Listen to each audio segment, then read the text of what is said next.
Las llamadas brechas generacionales hacen alusión a las marcadas diferencias de opiniones, gustos, prácticas y valores existentes entre una generación y otra,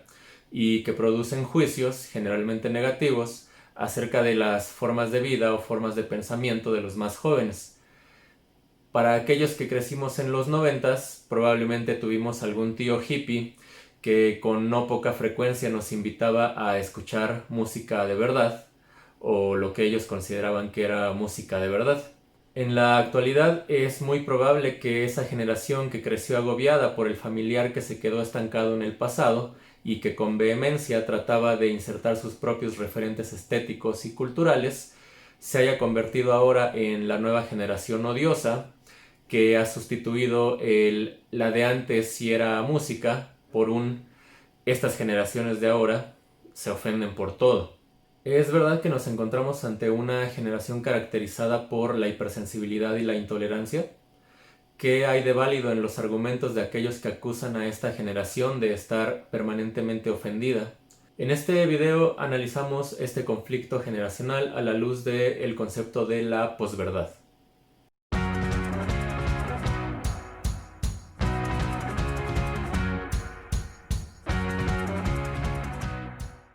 Quizá recientemente hayas escuchado el término boomer,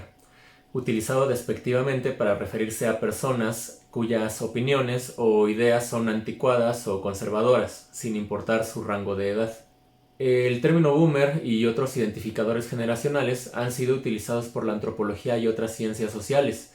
y es que crear estas clasificaciones, al puro estilo de la teoría de los tipos ideales de Max Weber, nos permite conocer información acerca de ciertos grupos sociales y comprender cómo llevan a cabo o llevaron a cabo sus interacciones políticas, sociales, económicas o culturales. Es decir, entender qué han hecho, qué hacen y por qué hacen lo que hacen. De forma estricta, los baby boomers son aquellas personas nacidas tras el fin de la Segunda Guerra Mundial y el año de 1968, año de profundos cambios políticos, económicos y sociales, en el cual los jóvenes tuvieron un papel fundamental. Es esta la década de los movimientos estudiantiles, el surgimiento del rock y el nacimiento de movimientos sociales de grupos oprimidos, de los cuales destaca el feminismo o los movimientos antirracistas como los Black Panthers. La generación X, a la que muchos erróneamente creíamos pertenecer, abarca de 1969 a 1980 y es una época marcada por el desencanto de las crisis económicas y de valores, y está permeada por el esplendor del consumismo propio de los tratados de libre comercio de la época, así como un tránsito hacia el individualismo característico de la época neoliberal. Este desencanto de la generación X se encuentra bien representado en obras literarias como Menos que Cero de Bret Easton Ellis o en la obra nihilista y depresiva de Kurt Cobain y en su mismo trágico final. Los más que conocidos pero mal clasificados millennials o generación Y son aquellos nacidos entre 1981 y 1993. Gran parte de ellos, o de nosotros, crecimos en un entorno de migración digital, pero también de crisis económicas y políticas cada vez más agudas, al mismo tiempo que se suscitaba una democratización de los medios y tecnologías de información que crearon una generación global e interconectada. Si bien la generación Y o millennial tiende a ser estigmatizada por su apego a la tecnología y un carácter aspiracional o aburguesado, es decir, que es tachada de floja o de individualista, es también esta generación la que propició hábitos o formas de vida que hasta el día de hoy son prácticas muy frecuentes y muy en boga, como la vida fitness o el emprendedurismo, aunque aún no sabemos si esto es bueno o malo. Finalmente, la generación Z o centennials o postmillennials o nativos digitales son la generación más joven o reciente, con un acceso casi de nacimiento a las tecnologías de información y comunicación y todo su abanico de posibilidades. Pero al mismo tiempo es la más desfavorecida en cuestiones económicas o en términos de acceso a educación o a trabajo. Tomando en cuenta esto, no es raro que nos encontremos ante una generación descontenta ante el presente que las generaciones previas le hemos dejado. y que esta nueva generación no dude en mostrar sus inconformidades haciendo uso de la herramienta que los ha acompañado desde prácticamente su nacimiento, las redes sociales. La brecha generacional se manifiesta entonces cuando algún miembro de esta nueva generación manifiesta su inconformidad hacia algún acto o situación que le parece que transgrede sus valores o sus derechos, y ni tardo ni perezoso, algún miembro de las antiguas generacionales sale a mostrar su incomprensión, arguyendo cosas como que en nuestra época sí aguantábamos el bullying y no andábamos de llorones. Y no solo eso, la generación previa, o millennial, o boomer, o boomlennial, ha creado todo un sentido de identidad bajo la bandera de esta enemistad que ha creado en contra de esta nueva generación, a las que ahora llaman generación de cristal o generación mazapán.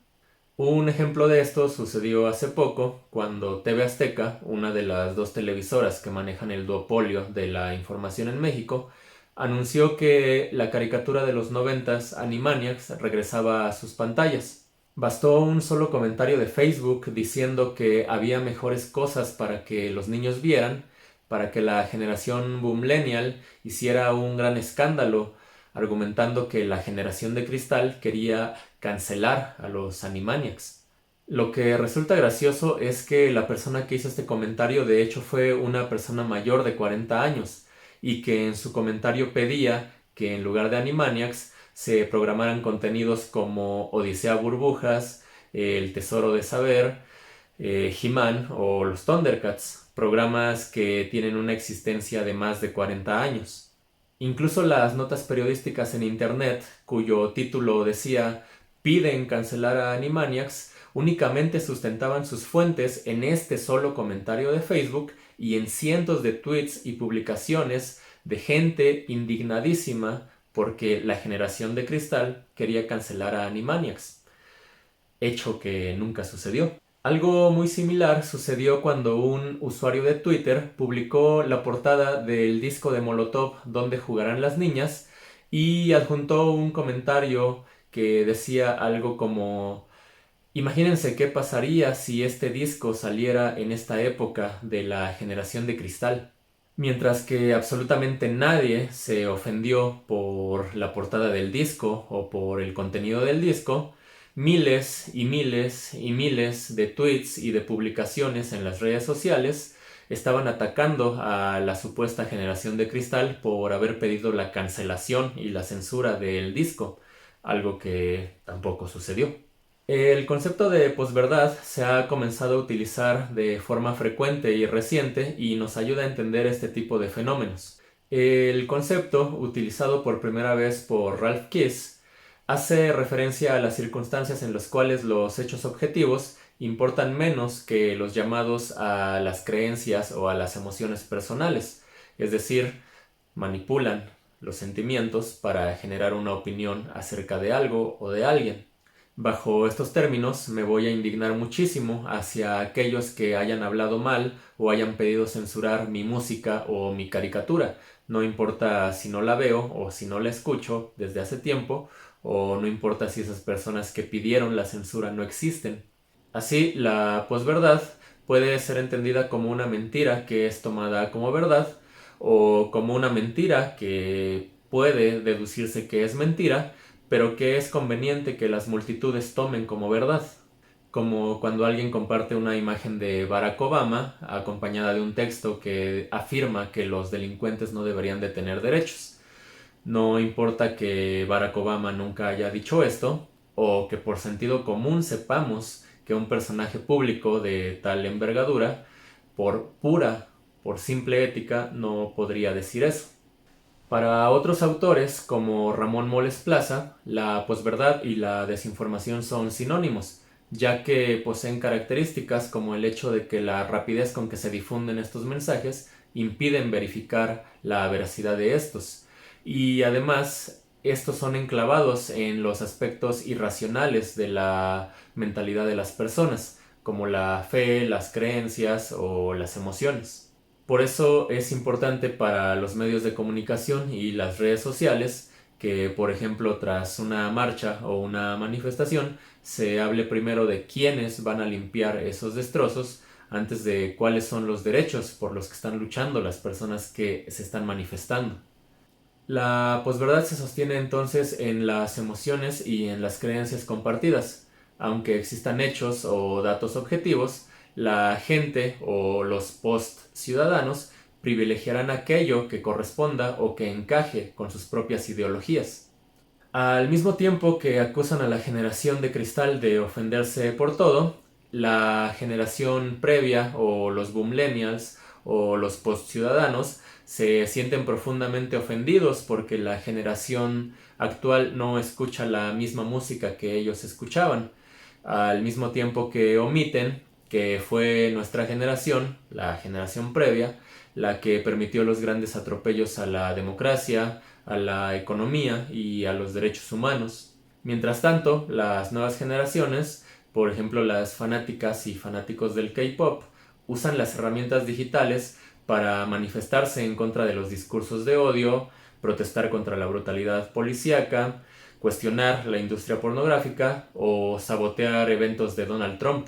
Las redes sociales y las tecnologías de información han permitido que las luchas por derechos y las manifestaciones de inconformidades se trasladen hacia nuevas arenas políticas, cada vez más apropiadas por las nuevas generaciones, en tanto que las viejas generaciones o aquellos que están acostumbrados a que sus privilegios no sean cuestionados se sientan cada vez más ofendidos. Si este video te gustó o te fue útil, te pido que apoyes el canal suscribiéndote, dando like o comentando qué otros temas te gustaría que tocáramos.